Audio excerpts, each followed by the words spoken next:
Separate कुछ strategy follow है क्या मैम? मैं ऑनेस्टली तुम्हें बोलूं, मैंने आरसीए के लिए कभी प्रिपरेशन नहीं करी है। मैंने प्रिपरेशन हमेशा यूपीएससी के लिए करी है। इत्तेफाक बीच में एग्जाम देने अच्छा। पड़ गया क्योंकि मुझे घर से जाना था, मुझे कोचिंग चाहिए थी। कोचिंग इन द सेंस, वो कोचिंग भी नहीं होती, आपको एक रेसिडेंस देते हैं, आपको खाने पीने की वो देते हैं, आपको एक पीयर ग्रुप देते हैं। तो वो चाहिए थी, तो मैंने एग्जाम दिया था। एज सच अगर आपकी यूपीएससी की प्रिपरेशन है, आप आरसीए भी कर लेंगे। लोग अलग से आरसीए प्रिपेयर कर रहे हैं बैठ के, मुझे वो लिटरली समझ में नहीं आता है। बहुत सारे लोग आरसीए से भी निकल के बनते नहीं है, तो जरूरी नहीं कि आप आरसीए पढ़ के लो, बहुत से लोग घर से बन जाते हैं। अनु कुमारी को जानते हो ना, अनु कुमारी को? हाँ हाँ मैम। तो अनु कुमारी जो थी, तुम्हें पता होगा, उन्होंने गांव से प्रिपरेशन करी है, ताकि वो शहर की थी मगर वो अपनी मौसी के यहाँ गाँव चली गई थी, ताकि उनको मतलब थोड़ा सा इंटरनेट मिले। इंटरनेट तो आजकल गाँव में भी अवेलेबल है, और मतलब थोड़ा सा शांति मिले। तो वो गांव से जाके उन्होंने प्रिपरेशन करी है। तो ये कोई मैटर नहीं करता है, मगर मैटर करता है आप प्रिपरेशन कितने से अच्छे से कर रहे हैं। हाँ, अगर आप आ जाते हैं इन सब जगहों पे तो आपके लिए बेनिफिशियल है। बेनिफिशियल इन द सेंस, आपको लोग मिल जाते हैं जो आपको मोटिवेट करते हैं, पीयर ग्रुप मिल जाता है जिसके साथ आप प्रिपरेशन कर सकते हैं। बट एज सच ये चीज नहीं होगी कहीं पर भी कि आपको पूरा कोई स्पून फीड करेगा। वो आपको खुद ही करना है, ये सारी चीजें समझ रहे हो आप? हाँ हाँ मैम। हाँ हाँ मैम। तो वो, और थोड़ा सा मैं तुम्हें बता रही हूँ, तुम्हारे एसेज में थोड़ा ग्रामेटिकल मिस्टेक्स को इम्प्रूव करो। जैसे मैं तुम्हें रीड करती हूँ तुम्हारा एसे। मैंने कल तुम्हारा रात ही में पढ़ा था तुम्हारा एसे। तुमने हाँ इंट्रोडक्शन मैम, में देखा था आप जो 3 बजे पॉइंट, मैसेज रिप्लाई। हाँ, मैंने तुम्हें जो पॉइंट बोला था, ठीक है, वो तुमने इनकॉर्पोरेट करा, दैट इज वेरी गुड। तुमने इंट्रोडक्शन बेहतर दिया। द इंडियन, तो the Indian youth abundance of ability and lack of opportunity था वैसे, ठीक है। The Indian youth play an important role in moving in making the India bed as per government survey, making the India. ये तुमने India के बाद क्या लिखा है? मैम मैं पढ़ सकता हूँ? हाँ पढ़ो, प्लीज रीड करो। The Indian youth play an important role in making the India the best. India the best ma'am. India the best, okay, आगे।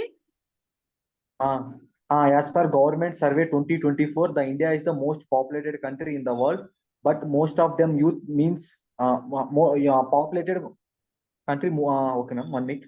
Most populated country in the world, but most of them youth. Are below the 35 years।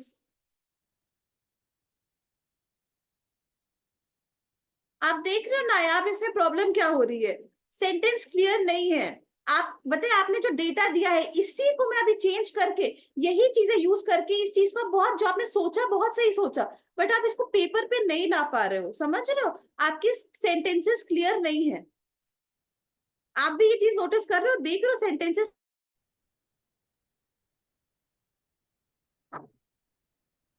आवाज आ रही है ना आप लोगों को? हाँ हाँ मैम, ओके मैम। हाँ, तो मैं क्या कह रही थी कि, तो आप लोग, आपको थोड़े आपके सेंटेंसेस क्लियर नहीं है, फुल स्टॉप नहीं है, कोई सेंटेंस नहीं बन रहा है। The Indian youth play an important role in making the India best. आप इसकी जगह ये लिख सकते हो, the Indian youth play an important role in the development of India. ठीक है, मेकिंग द इंडिया बेस्ट, ये थोड़ा सा आप समझ रहे हो, थोड़ा सा बस इंप्रूव करना है आपको। कोई भी, सब लोग इंप्रूव कर सकते हो। और आप रोज, आप बताए, आप रोज ऐसे लिखो, आप देखना कितना इंप्रूव कर सकते हो। देखो मैं तुम्हें बताती हूँ, पहला एक पैराग्राफ में तुम क्या क्या कर सकते हो, चेंजेस लाके, थोड़े से चेंजेस लाके, ये तुम्हारा बहुत अच्छा पैराग्राफ हो जाएगा। The Indian youth play an important role in development, in the development of India. As per government survey 2024, India is most populated country in the world. Full stop कर दो, ज्यादा लंबे सेंटेंस मत बनाओ। जितने ज्यादा इंग्लिश में लंबे सेंटेंस बनाओगे, ग्रामेटिकल मिस्टेक होने के चांसेस बढ़ जाएंगे। फुल स्टॉप करो, नेक्स्ट सेंटेंस बनाओ। कोशिश करो छोटे सेंटेंस बनाओ, ग्रामेटिकल मिस्टेक्स मगर कम हो, ठीक है। India okay ma'am. Is country in the world, full stop, ठीक है। however most of them are youth, that is the best part, ठीक है। तुम ये बता रहे हो, पहले बता रहे हो कि बहुत पॉपुलेटेड है, बट डेमोग्राफिक डिविडेंड हाई है हमारा।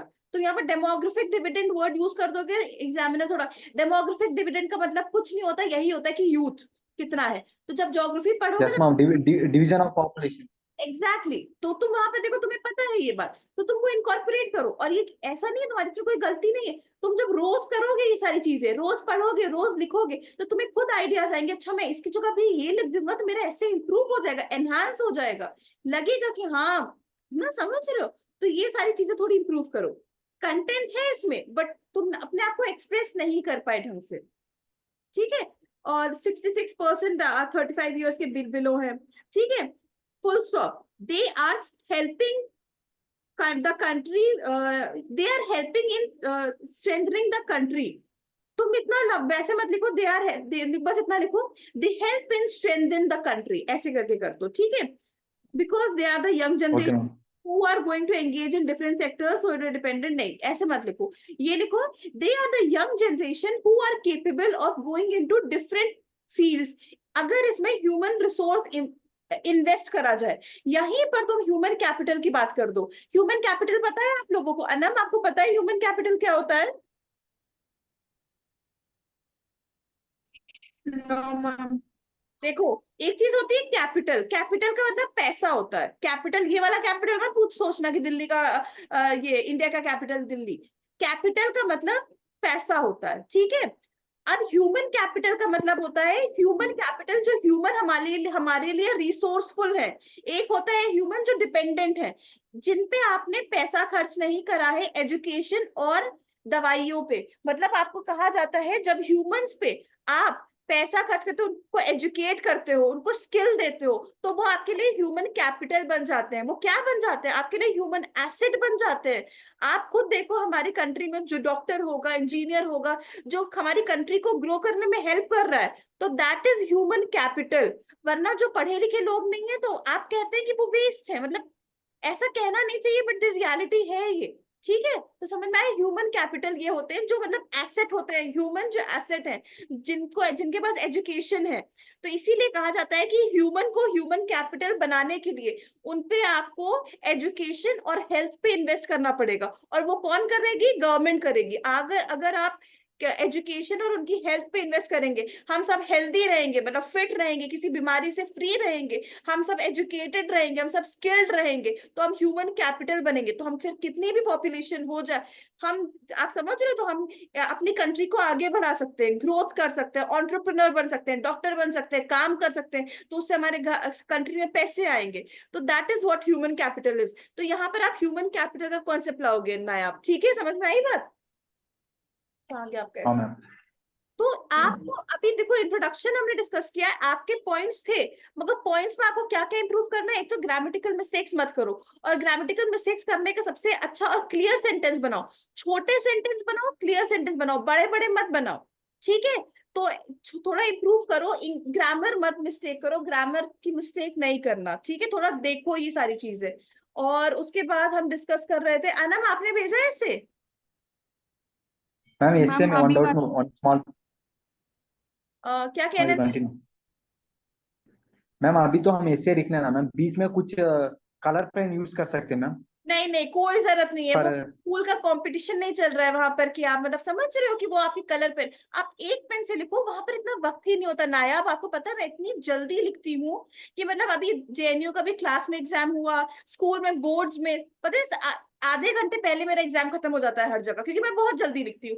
मगर यूपीएससी एक वाहिद ऐसा एग्जाम था जिसमें मैं भी आखिर मोमेंट तक लिख रही थी, क्योंकि वो लिटरली आपको लिखना इतना सारा होता है, वक्त कम होता है। आप पेन चेंज करने लग गए ना, वहां पर आपको दो पेन चेंज करने का टाइम नहीं होता, ब्लैक ब्लू करने का टाइम नहीं होता है, तो आप कर ही नहीं सकते। तो वो उस पे जाओ मत, आपका अगर डेटा और कंटेंट अच्छा होगा, कलर पेन की जरूरत नहीं। हाँ, एक काम कर सकते हो, इंपॉर्टेंट पॉइंट्स को एंड में ऐसे करके अंडरलाइन कर दो। जैसे आपने डेटा दिया जहां पर, उसको ऐसे हल्का सा अंडरलाइन कर दो, वो भी एंड में करो। तो पूरा ऐसे लिख लिया, तो आपने एक बार रीड करा, चेक करने के लिए इंपॉर्टेंट पॉइंट्स को अंडरलाइन कर दो, ताकि एग्जामिनर की नजर वहां पर पड़ जाए, बस, ठीक है। Okay ma'am.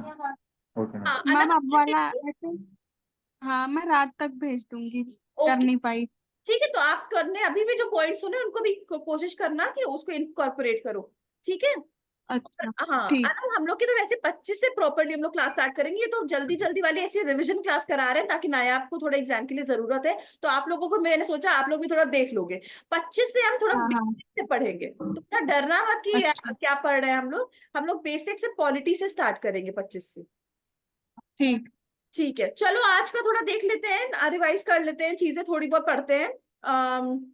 एक मिनट।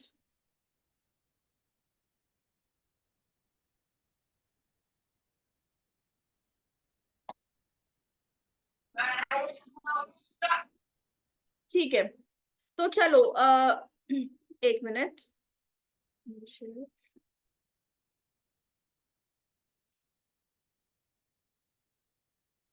हाँ ठीक है, सबको दिख रहा है ना, स्क्रीन दिख रही है?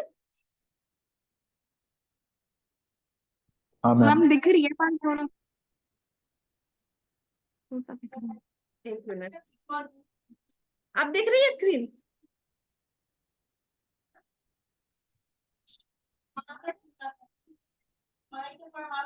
ये दिख रही है मैम, पर ये थोड़ा छोटा दिख रहा है, ये जो है फूड चेन का दिखा रहे हो आप। अच्छा अच्छा, रुक जाओ, मैं देख इसको बड़ा करती हूँ, एक मिनट।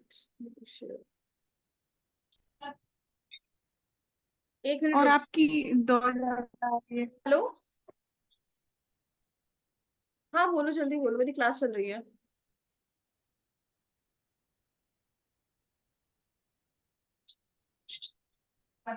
अच्छा अच्छा, ओके, किसमें? विमेन सेंटर्ड में और दलित एंड ट्राइबल में?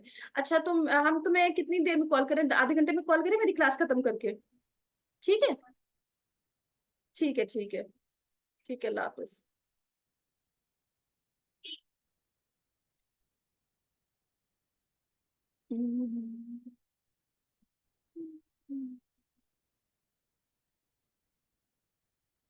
अब आ रहा है सही? बड़ा दिखा आप लोगों को?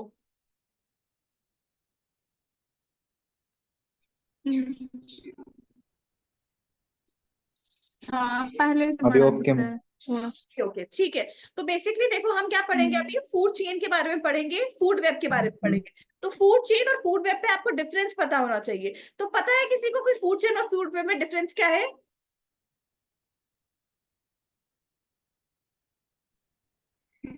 एनीवन? No, ma'am. देखो, फूड चेन क्या होती है? एक चेन है। चेन क्या होती है? बस एक तरह से दौड़ रही है, लंबी लंबी लंबी लंबी ऐसे दौड़ रही है, तो ये चेन है। तो मान लो यहाँ पर जो पहला आप लोग इमेज देख रहे हो यहाँ पर, तो इसमें क्या है?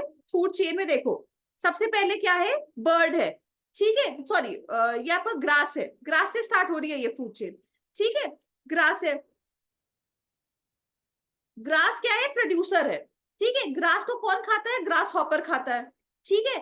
फिर ग्रास हॉपर को कौन खाता है? बर्ड खाती है। बर्ड को कौन खाता है? केक स्नेक खाता है। स्नेक को कौन खाता है? आउल खाता है। और आउल जब डीकम्पोज होता है, डीकम्पोजर से ये मशरूम ऐसे ये डीकम्पोज होता है, तो ऐसे ये एक दूसरे पे डिपेंडेंट है ये चीज। तो ऐसे फूड चेन कंप्लीट होती है। तो ये चेन है, एक चीज को एक खाता है, एक चीज को एक खाता है, एक चीज को एक खाता है, एक चीज को ऐसे, ये चेन के फॉर्म में बन रहा है। बट फूड वेब क्या होता है? फूड वेब होता है, मान लो देखो यहाँ पर, अब क्या है? ग्रास को खाता है रैबिट, रैबिट को कौन खाता है? फॉक्स खाता है, और रैबिट को हॉक भी खाता है।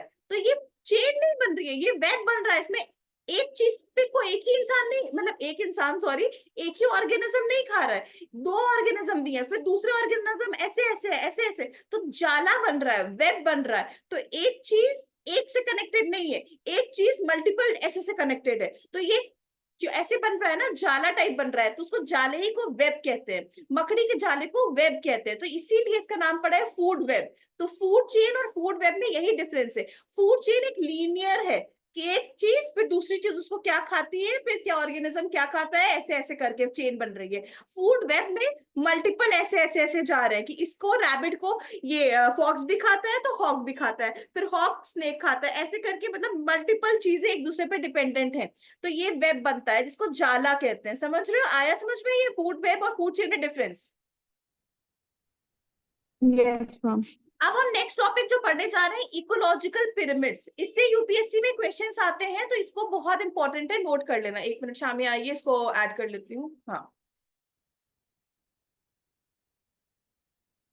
तो मैं नेक्स्ट पॉइंट जो बताने जा रही हूँ आप लोगों को, इकोलॉजिकल पिरामिड्स। ठीक है, पिरामिड्स कुछ नहीं है, ये बहुत बेसिक चीज है मगर बहुत इंटरेस्टिंग, और बहुत इसकी 2-4 पॉइंट्स बताऊंगे वो याद रखना। 3 तरह के होते हैं फूड ये ecological pyramids. Pyramid of number, pyramid of biomass, pyramid of energy. अभी बस इतना याद रखो, 3 तरह के पिरामिड होते हैं, pyramid of number, pyramid of biomass, pyramid of energy. ठीक है, तो जो आपके पिरामिड ऑफ नंबर है, देखो यहाँ पर डायग्राम देखो। तो पिरामिड क्या होता है? ऐसे पिरामिड कुछ कुछ भी नहीं होता, नंबर। मान लो बहुत सारे हिरन हैं, उन मान लो 10 हिरन है, 10 हिरन को 6 टाइगर खा लेंगे, 3 टाइगर खा लेंगे, तो 10 हिरन को 3 टाइगर खा रहे हैं, तो नीचे नंबर है, तो नंबर बताओ, टाइगर का नंबर ज्यादा है कि हिरन का नंबर ज्यादा है?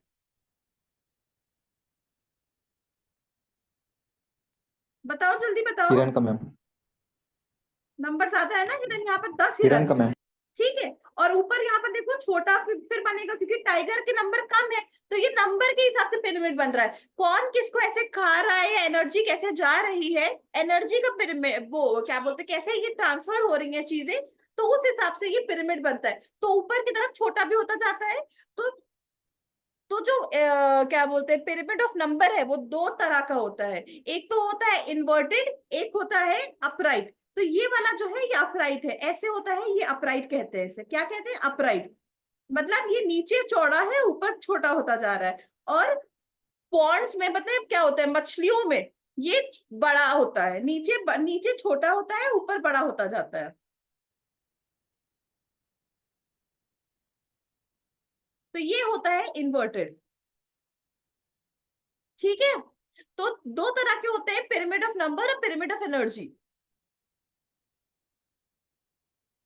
अब बायोमास क्या होता है? In this particular type of ecological period pyramid, each level takes into account the amount of biomass produced by each trophic level. The pyramid of biomass is also upright. Upright होता है mostly, except that is observed in oceans when large numbers of zooplanktons depend on relatively smaller number of phytoplanktons. कुछ इतना नहीं, देखो बस याद रखो, pyramid होते हैं इकोलॉजिकल पिरामिड, ये 3 तरह के होते हैं, pyramid of number, pyramid of biomass, pyramid of energy. जो पिरामिड ऑफ एनर्जी और सॉरी पिरामिड ऑफ नंबर और पिरामिड ऑफ बायोमास है, वो 2 तरह के होते हैं, अपराइट भी होते हैं, इन्वर्टेड भी होते हैं। अपराइट मतलब ऐसे नीचे का बेस चौड़ा है, ऊपर का वो पतला होता जाता है। और जो इन्वर्टेड होता है नीचे से पतला होता है, ऊपर से चौड़ा होता जाता है, ये होता है। मगर पिरामिड ऑफ एनर्जी, यूपीएससी का क्वेश्चन बता रही हूँ मैं, आया था कि पिरामिड ऑफ एनर्जी के भी 2 तरह के टाइप होते हैं। Pyramid of energy can be inverted as well as upright, ये स्टेटमेंट था, तो वो स्टेटमेंट गलत था। पिरामिड ऑफ एनर्जी सिर्फ और सिर्फ अपराइट होता है, हमेशा अपराइट होगा। क्योंकि खुद सोचो, ये एनर्जी के हिसाब से है, तो जब भी एनर्जी एक ऑर्गेनिज्म से दूसरे ऑर्गेनिज्म में फ्लो होगी, तो आप लोगों को वो लॉ तो पता होगा ना फिजिक्स का, कि जब भी ट्रांसफर होती है तो कहीं ना कहीं आपकी energy can neither be created not be destroyed. ठीक है, बट आपके एटमॉस्फेयर में लॉस होता है एनर्जी का। तो जब एक ऑर्गेनिज्म से दूसरे ऑर्गेनिज्म में शिफ्ट हो रही है, तो एक तो उधर शिफ्ट हुई, उसके अलावा एटमॉस्फेयर में लॉस हुआ, तो जब ऊपर ऊपर तक जाते जाते एनर्जी कम हो जाती है। तो इसलिए हमेशा पिरामिड ऑफ एनर्जी जो होगा वो अपराइट बनेगा, कभी इन्वर्टेड नहीं बनेगा, इस चीज को अंडरलाइन कर लो। बाकी जो pyramid of number of biomass है, वो 2 तरह के होते हैं, अपराइट भी होते हैं, इन्वर्टेड भी होते हैं, बट पिरामिड ऑफ एनर्जी हमेशा अपराइट होगा। ठीक है, आगे इस चीज में किसी को कोई कंफ्यूजन?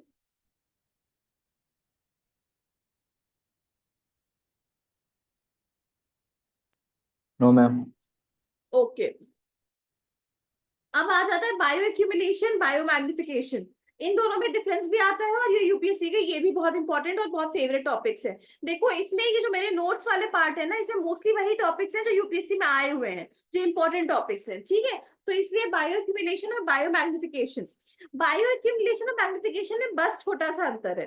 कोई भी बायो ऑर्गेनिज्म है, कोई भी चीज है, कोई भी मान लो कोई भी केमिकल है, वो जब यहाँ से दुनिया से मतलब एक यहाँ पर है ना, एटमॉस्फेयर में है, और वो जब मान लो कोई चीज मैं खा रही हूँ, मेरे अंदर चला गया वो केमिकल, तो उसको हम बायो एक्यूमुलेशन कहते हैं। एक ऑर्गेनिज्म के अंदर अगर वो चला गया तो उसको कहते हैं एक्यूमुलेशन। मगर बायोमैग्निफिकेशन पता है क्या होता है? मान लो एक डियर ने कुछ एटमॉस्फेयर से लिया और उसमें एक्यूमुलेशन हो गया किसी पर्टिकुलर केमिकल का या किसी पर्टिकुलर चीज का एक्यूमुलेशन हो गया, चला गया। अब उसको खाया शेर ने।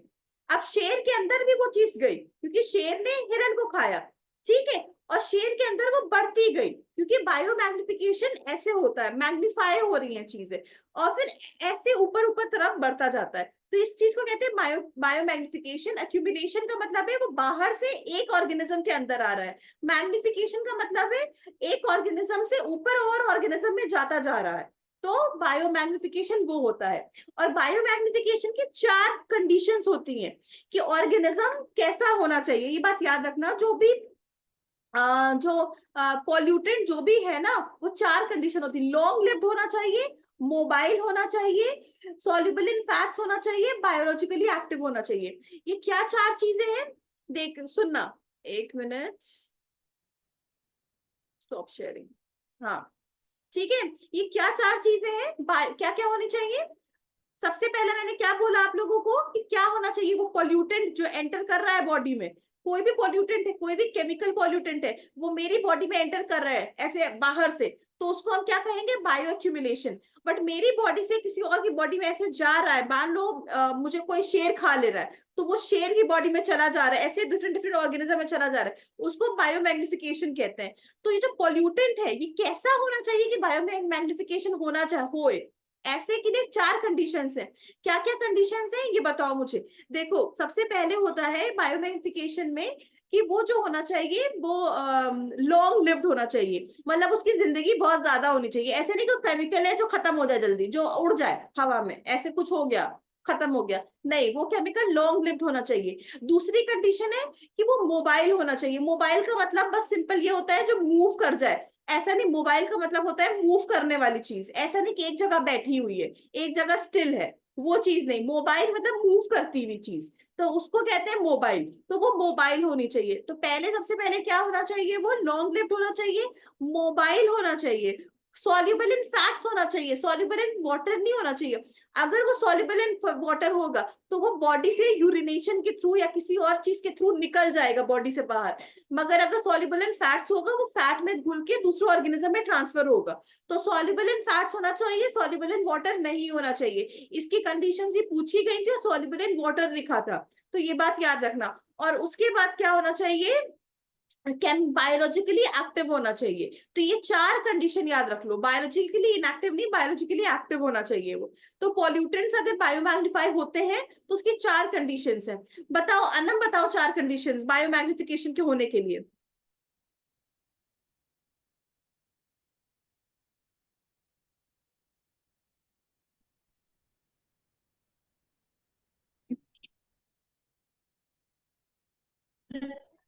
मैम एक बार फिर से रिपीट कर दो। देखो, बायोमैग्निफिकेशन और बायो एक्यूमुलेशन, अगर ये एनवायरमेंट से कोई भी पोल्यूटेंट है वो मेरी बॉडी में जा रहा है तो उसको बायो एक्यूमुलेशन कहते हैं। एनवायरमेंट से किसी ऑर्गेनिज्म की बॉडी में आना। बायोमैग्निफिकेशन क्या होता है? अगर मेरी बॉडी से, मेरी बॉडी, मान लो कोई जानवर है, रैबिट है, रैबिट ने कोई घास खाई, घास में कोई पोल्यूटेंट था, रैबिट ने वो घास को खा लिया, वो पोल्यूटेंट भी रैबिट की बॉडी में चला गया। अब रैबिट को आया, उसने खा लिया, हिरन ने खा, हिरन सॉरी कह रही हूँ, किसी जानवर ने खा लिया, ठीक है, किसी जानवर ने खा लिया रैबिट को। अब रैबिट के उस जानवर में चले गया वो पॉल्यूटेंट, क्योंकि उसने रैबिट को खाया तो वो रैबिट के अंदर था, तो रैबिट से उसमें चला गया।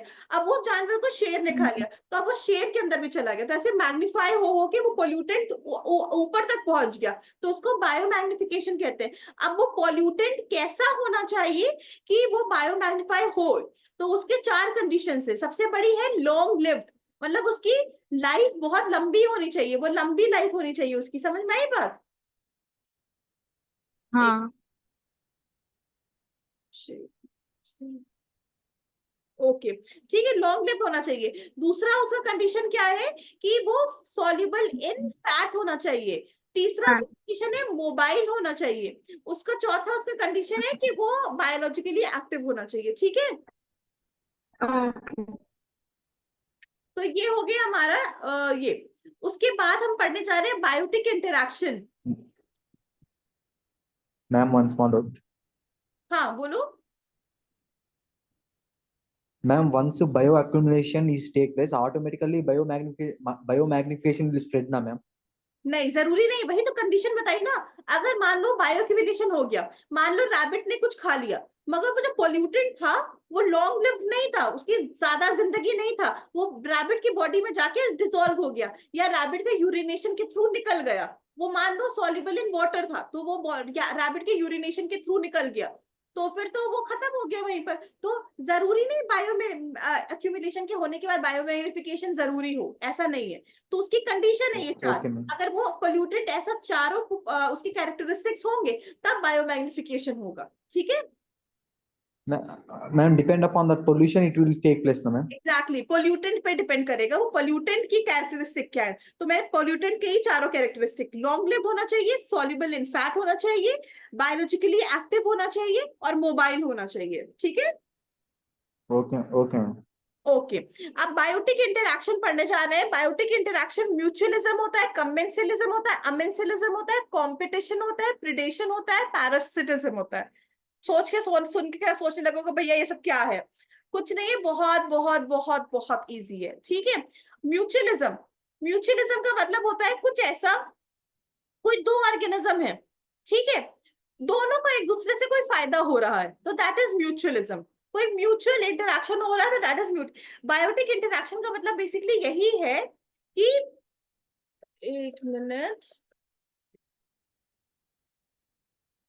ठीक है, क्या बोलते हैं, इसका फायदा यही है सबसे ज्यादा कि कुछ बायोटिक इंटरैक्शन का मतलब यही होता है, दो ऑर्गेनिज्म जब इंटरैक्ट करते हैं, बायोटिक इंटरैक्शन कह रहा है, तो दो ऑर्गेनिज्म जब आपस में इंटरैक्ट करते हैं, तो अब हम ये देखेंगे कितने टाइप्स के हैं, किसमें फायदा हो रहा है दोनों का, किसमें नुकसान हो रहा है किसका, किसमें किसी का कुछ नहीं हो रहा है, तो उसको कहते हैं म्यूचुअलिज्म। मान लो फ्लावर्स और बीज, ठीक है, और फ्लावर एग्जाम्पल लेती हूँ मैं फ्लावर्स और बीज का, ठीक है, म्यूचुअलिज्म के लिए। तो मान लो फूल है, ठीक है, फूल पे आई बी बैठी, ठीक है, बी समझ गए ना, मधुमक्खी फूल पे आके बैठी, फूल पे उसने ऐसे करके रस रस उसका चूसा, ठीक है, तो इसमें फायदा आप लोगों को लग रहा होगा सिर्फ बी का फायदा हो रहा है, फ्लावर का कोई फायदा नहीं हो रहा है,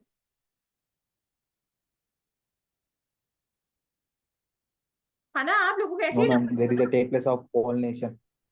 एग्जैक्टली, वेरी गुड। तो म्यूचुअलिज्म हुआ ना ये, No मैम। पॉलिनेशन, वो पॉलिनेशन करा देगी, जब वो बी उड़ेगी तो कहीं ना कहीं पोलन ग्रेन्स उसके टांगों में से चिपक गए होंगे, जो कि इधर उधर फैला देगी, तो वो गिरेगा तो वो फूल और ग्रो करेंगे, तो पॉलिनेशन होगा, उससे ग्रोथ ऑफ फ्लावर होगी। तो इससे क्या हो रहा है, दोनों का फायदा हो रहा है, फ्लावर का भी फायदा हो रहा है, बी का भी फायदा हो रहा है, तो इसे म्यूचुअलिज्म कहते हैं। क्या कहते हैं? म्यूचुअलिज्म। ठीक है। Okay yes ma'am. मैम। अब नेक्स्ट है कमेंसिलिज्म। कमेंसिलिज्म क्या होता है? कमेंसिलिज्म में एक का फायदा हो रहा है और एक का कुछ नहीं हो रहा है। एक चीज ये भी होती है कि एक चीज होता है कुछ होना, एक होता है कुछ नहीं होना है, मतलब नुकसान होना, एक तो होता है कि नुकसान हो रहा है, एक होता है कुछ भी नहीं हो रहा है, कोई बात नहीं, कुछ नहीं हो रहा है। ठीक है। तो वो चीज होती है। अब देखो, जैसे इसका एग्जाम्पल है कमेंसिलिज्म का, देखो बताती हूँ मैं। कमेंसिलिज्म का एग्जाम्पल है फ्रॉग। फ्रॉग अक्सर पता है क्या करता है, अपने आप को छुपने के लिए पत्तों का यूज करता है। तो ये बताओ, उससे पत्तों से फायदा हो रहा है? हो रहा है ना? यस। मगर पत्तों का कोई नुकसान हो रहा है या फायदा हो रहा है? कुछ हो रहा है पत्तों के साथ? नो। नहीं। वो नहीं हो रहा है ना, तो दूसरे वाले जो ऑर्गेनिज्म है उसका ना नुकसान हो रहा है ना फायदा हो रहा है। तो इस चीज को कमेंसिलिज्म कहते हैं, मतलब एक का तो फायदा हो रहा है, एक का ना नुकसान हो रहा है ना फायदा हो रहा है। तो म्यूचुअलिज्म में दोनों का फायदा हो रहा है, कमेंसिलिज्म में एक का फायदा है, एक का कुछ नहीं हो रहा है। अब इसके बाद आ जाते हैं अमेंसिलिज्म। अमेंसिलिज्म कमेंसिलिज्म का ऑपोजिट है। तो अमेंसिलिज्म में क्या होता है आपको पता है? अमेंसिलिज्म में एक का नुकसान हो रहा होता है, दूसरे का कुछ नहीं हो रहा होता है। ठीक है।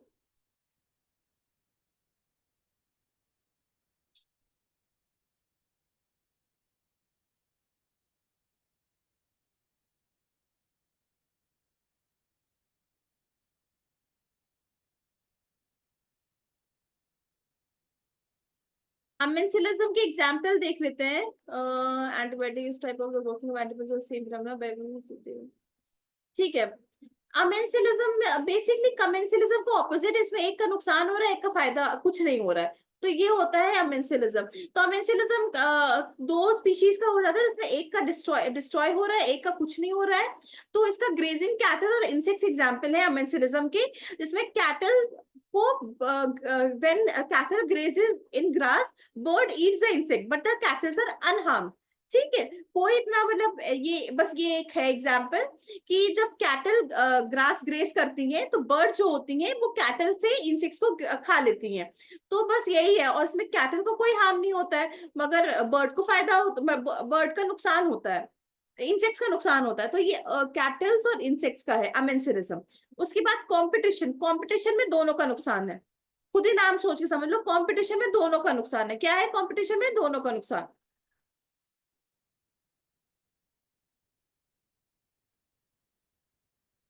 ठीक है, कंपटीशन का दोनों का नुकसान है। अब इसमें कंपटीशन का एग्जाम्पल कोई दे सकता है मुझे? कंपटीशन का तो कोई भी एग्जाम्पल दे सकते हो, डेली लाइफ में एग्जाम्पल्स हैं बहुत सारे, कोई भी ऑर्गेनिज्म को एग्जाम्पल दे दो।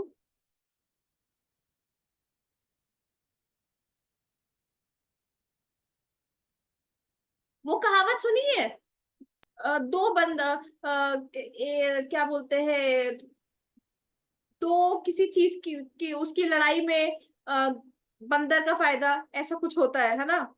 कोई दो लोग किसी एक चीज के लिए लड़ रहे होते हैं, बंदर आके वो उठा के लेके चला जाता है। यहाँ पर बंदर को हटा दो, मान लो कोई दो इंसेक्ट्स हैं, दो बर्ड्स हैं, दो बर्ड्स ऐसे उन्होंने देखा अरे वहां नीचे एक वॉर्म है, वॉर्म मतलब अर्थ वॉर्म या कुछ है, चलो उसको खा लेते हैं। आती हैं दोनों, मगर ऊपर ही दोनों मिल जाती है, अरे ये भी जा रही ये भी जा रही, दोनों आपस में लड़ने लगती हैं, तब तक वॉर्म भाग जाता है। तो क्या हुआ? कॉम्पिटिशन हुआ, दोनों को नुकसान हो गया, कि दोनों का फायदा नहीं हुआ। तो इसको कहते हैं कॉम्पिटिशन। ठीक है, प्रिडेशन या पैरासिटिज्म में एक का फायदा एक का नुकसान। ठीक है, ये तो बहुत सिंपल है। मान लो एक भैंस है, भैंस के ऊपर आपने देखी होगी टिक रहती है ऊपर, ठीक है, उसका खून चूसती है, पैरासाइट होते हैं, उसका खून चूसते हैं भैंस का ऊपर। तो खून चूस रहे हैं तो भैंस का नुकसान हो रहा है, मगर पैरासाइट का फायदा हो रहा है। तो इसको कहते हैं प्रिडेशन या पैरासिटिज्म, दोनों एक ही है, मतलब दोनों का मतलब दो वर्ड्स हैं। ठीक है, बट दोनों का मतलब सेम है। तो म्यूचुअलिज्म, कमेंसरिज्म, अमेंसरिज्म, कॉम्पिटिशन, प्रिडेशन या पैरासिटिज्म, इसमें कोई कंफ्यूजन है किसी को?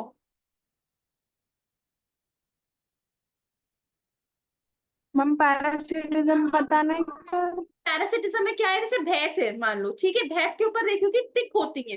टिक क्या मतलब? छोटे छोटे कीड़े टाइप होते हैं, पैरासाइट टाइप होते हैं। ठीक है, भैंस के ऊपर, बॉडी पे उसके ऊपर, ठीक है, वो उसका खून चूसते हैं भैंस का। तो अब इससे क्या हो रहा है? भैंस का नुकसान हो रहा है, मगर उसके कीड़े का तो फायदा हो रहा है ना। तो उसको प्रिडेशन कहते हैं या पैरासिटिज्म भी कहते हैं। तो एक का नुकसान एक का फायदा, तो इस चीज को कहते हैं पैरासिटिज्म या प्रिडेशन। तो म्यूचुअलिज्म हो गया, दोनों का फायदा। कमेंसलिज्म एक का फायदा दूसरे का कुछ भी नहीं। अमेंसलिज्म एक का नुकसान दूसरे का कुछ भी नहीं। कंपटीशन में दोनों का नुकसान। प्रिडेशन या पैरासिटिज्म में एक का फायदा दूसरे का नुकसान। तो ये हो गया बायोटिक इंटरेक्शन हमारे। तो बायोटिक इंटरेक्शन यूपीएससी के पॉइंट ऑफ व्यू से एग्जाम बहुत इंपॉर्टेंट है, क्वेश्चंस आते हैं। बायोमैग्निफिकेशन नायाब तुम रट लेना, बायोमैग्निफिकेशन, बायोएक्युमुलेशन, इवन जो तुमने क्वेश्चन पूछा ना बहुत अच्छा क्वेश्चन था, वैसे ही क्वेश्चन आया था यूपीएससी में, तो वो क्वेश्चन बहुत अच्छा, तो याद रखना हमेशा। और इकोलॉजिकल पिरामिड्स भी बहुत बहुत बहुत ज्यादा इंपॉर्टेंट हैं। तो ये तीनों चीजें याद रखना अच्छे से। तो आज का टॉपिक हम यहीं पर खत्म करते हैं। और ऐसे राइटिंग के लिए तो तुम लोग को कल ही ऐसे दिया था, तुम लोग खत्म करो, because less than a minute बचा है 40 मिनट्स में। ठीक है, तो 40 मिनट्स का ये लेक्चर है। तो अभी मैं क्या करूंगी ना, जब हम 25 से प्रॉपर क्लासेस स्टार्ट करेंगे तो मैं इसको अपग्रेड ले लूंगी, ताकि हम 1 से 1.5 घंटे की आराम से क्लास कर सकें और ये बीच में रुके ना। या फिर हम ऐसा करा करेंगे, 40 मिनट की क्लास करा करेंगे, 10 मिनट का ब्रेक लिया करेंगे, और फिर 40 मिनट की क्लास करा करेंगे, क्योंकि ये अभी फिर से मीटिंग स्टार्ट होने में 10 मिनट लग जाएंगे। ठीक है,